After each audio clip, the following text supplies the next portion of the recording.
Hello guys, പത്തരമാറ്റിൻ്റെ ഉടൻ വരാനിരിക്കുന്ന ഒരു അടിപൊളി എപ്പിസോഡിൻ്റെ റിവ്യൂമായിട്ടാണ് ഇന്ന് വന്നിരിക്കുന്നത്. എല്ലാവരും ചാനൽ ഒന്ന് ലൈക്ക് ചെയ്യാനും സബ്സ്ക്രൈബ് ചെയ്യാനും ഷെയർ ചെയ്യാനും മറക്കണ്ട കേട്ടോ. അനാമികയെ കാണാഞ്ഞിട്ട് അനാമികയുടെ റൂമിലേക്ക് ചെല്ലുന്നുണ്ട്. റൂമിലേക്ക് ചെല്ലുമ്പോഴുള്ള കാഴ്ച എന്ന് പറയുന്നത് അനാമിക തറയിൽ വീണ് കിടക്കുന്നതാണ്. അനാമികയെ കണ്ടോടൻ തന്നെ ജാനകി ഓടിപ്പോയി അനാമികയെ വിളിച്ചുണർത്താൻ ശ്രമിക്കുന്നുണ്ട്. ജാനകിയുടെ ശബ്ദം കേട്ടുകൊണ്ട് ദേവയാനിയും ജലജിയും അങ്ങോട്ടേക്ക് ഓടിയെത്തുന്നുണ്ട്. എന്നിട്ട് ദേവയാനി ചോദിക്കുന്നുണ്ട്, എന്താ ജാനകി, എന്താ സംഭവിച്ചത് അനാമികയ്ക്ക്? എന്താ സംഭവിച്ചെന്ന് അറിയില്ല ഏട്ടത്തി. അനാമിക മോളെ കാണാത്തത് കൊണ്ട് ഞാൻ റൂമിലേക്ക് വന്ന് നോക്കിയതാ. അപ്പോൾ അനാമിക വീണ് കിടക്കുന്നതാണ് കാണുന്നത്. അപ്പോൾ ജലജ പറയുന്നുണ്ട്, വേഗം ഡ്രൈവറെ വിളിക്ക്, വേഗം നമുക്ക് ഹോസ്പിറ്റലിലേക്ക് കൊണ്ടുപോകാം എന്ന് പറയുന്നുണ്ട്. ഉടൻ തന്നെ ദേവയാനി എന്ത് ചെയ്യുന്നുണ്ട്, മുത്തശ്ശനെ വിളിക്കുന്നുണ്ട്. എന്നിട്ട് മുത്തശ്ശൻ എന്ത് ചെയ്യുന്നുണ്ട്, അനാമിയെ ഹോസ്പിറ്റലിൽ കൊണ്ടുപോകുന്നുണ്ട്. ഹോസ്പിറ്റലിലെത്തി ഉടൻ തന്നെ ജാനകി എന്ത് ചെയ്യുന്നുണ്ട്, അനിയെ വിളിച്ച് പറയുന്നുണ്ട്, നീ എത്രയും പെട്ടെന്ന് ഹോസ്പിറ്റലിൽ എത്തണം. റൂമിലേക്ക് വന്നപ്പോൾ അനാമിക മോള് അവിടെ വീണ് കിടക്കുന്നതാ കണ്ടത്.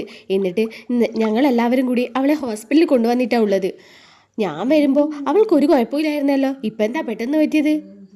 അനി, നീ എതിർത്ത് പറയാതെ എത്രയും പെട്ടെന്ന് ഇവിടെ എത്തണം. അങ്ങനെ ഡോക്ടർ എന്ത് ചെയ്യുന്നുണ്ട്, അനാമികയെ ICUലേക്ക് ഷിഫ്റ്റ് ചെയ്യുന്നുണ്ട്. ICUലേക്ക് അനാമികയെ മാറ്റുന്നത് കണ്ടതോടെ ജാനകിക്ക് വല്ലാത്തൊരു വെപ്രാളവും ക്ഷീണമൊക്കെ. അപ്പോൾ ദേവയാനി പറയുന്നുണ്ട്, നീ പേടിക്കണ്ട ജാനകി, ഒന്നും ഉണ്ടാവില്ല, ഒന്ന് തലചുറ്റി വീണെന്നല്ലേ ഉള്ളൂ. അനാമിക മോക്ക് വല്ല BP കുറഞ്ഞിട്ടോ ആയിരിക്കും തലചുറ്റൽ വന്നിട്ടുണ്ടാവുക, നീ സമാധാനമായിരിക്കുമെന്ന് ജാനകിയോട് പറയുന്നുണ്ട്. കുറച്ച് സമയത്തിന് ശേഷം ഡോക്ടർ എന്ത് ചെയ്യുന്നുണ്ട്, അവരെ ഡോക്ടർ റൂമിലേക്ക് വിളിപ്പിക്കുന്നുണ്ട്. എന്നിട്ട് പറയുന്നുണ്ട്, അനാമിക പ്രഗ്നൻ്റ് ആണെന്ന് സത്യം. അപ്പോൾ ജാനകി പറയുന്നുണ്ട്, ഡോക്ടറെ ഒന്നും കൂടി ചെക്ക് ചെയ്തോ? അതെന്താ നിങ്ങൾ അങ്ങനെ പറയുന്നത്? അല്ല, അങ്ങനെ ആവാൻ സാധ്യതയൊന്നുമില്ല, അതുകൊണ്ടാ. എന്നിട്ട് ഡോക്ടർ ചോദിക്കുന്നുണ്ട്, വിവാഹം കഴിഞ്ഞിട്ട് എത്ര മാസമായി? 6 മാസമായി. പിന്നെന്താ ഇങ്ങനെയൊക്കെ പറയുന്നത്? ഡോക്ടർ പറയുന്നുണ്ട്, ഇനി ചെക്ക് ചെയ്യാനൊന്നുമില്ല, ഉറപ്പിച്ചോ അനാമിക ഗർഭിണിയാണ്. കേട്ടതോടെ ഇവർ 3 പേരും മുഖാമുഖം നോക്കുന്നുണ്ട് കേട്ടോ.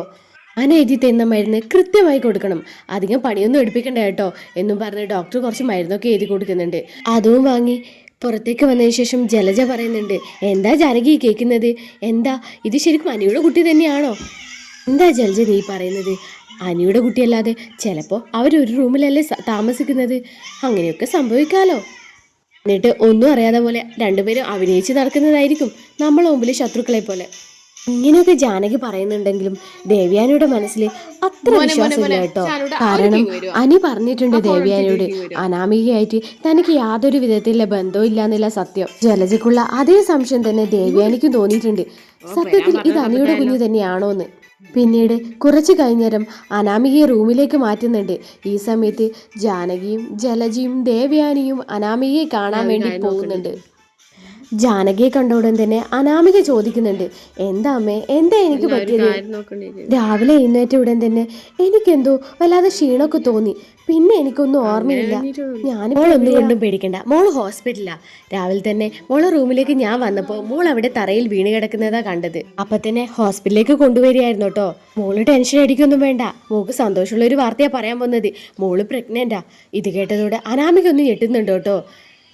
കാരണം ഇത് അനിയുടെ കുഞ്ഞല്ലാന്ന് അനാമയൊക്കെ നന്നായിട്ട് അറിയാം, അവളുടെ കാമുകൻ്റെ കുഞ്ഞായിരിക്കും ഇത്. ഇനി അനി ഈ വിവരം പറഞ്ഞാൽ എന്തായിരിക്കും അവസ്ഥ? അനി അംഗീകരിക്കുമോ ഈ കുഞ്ഞിനെ?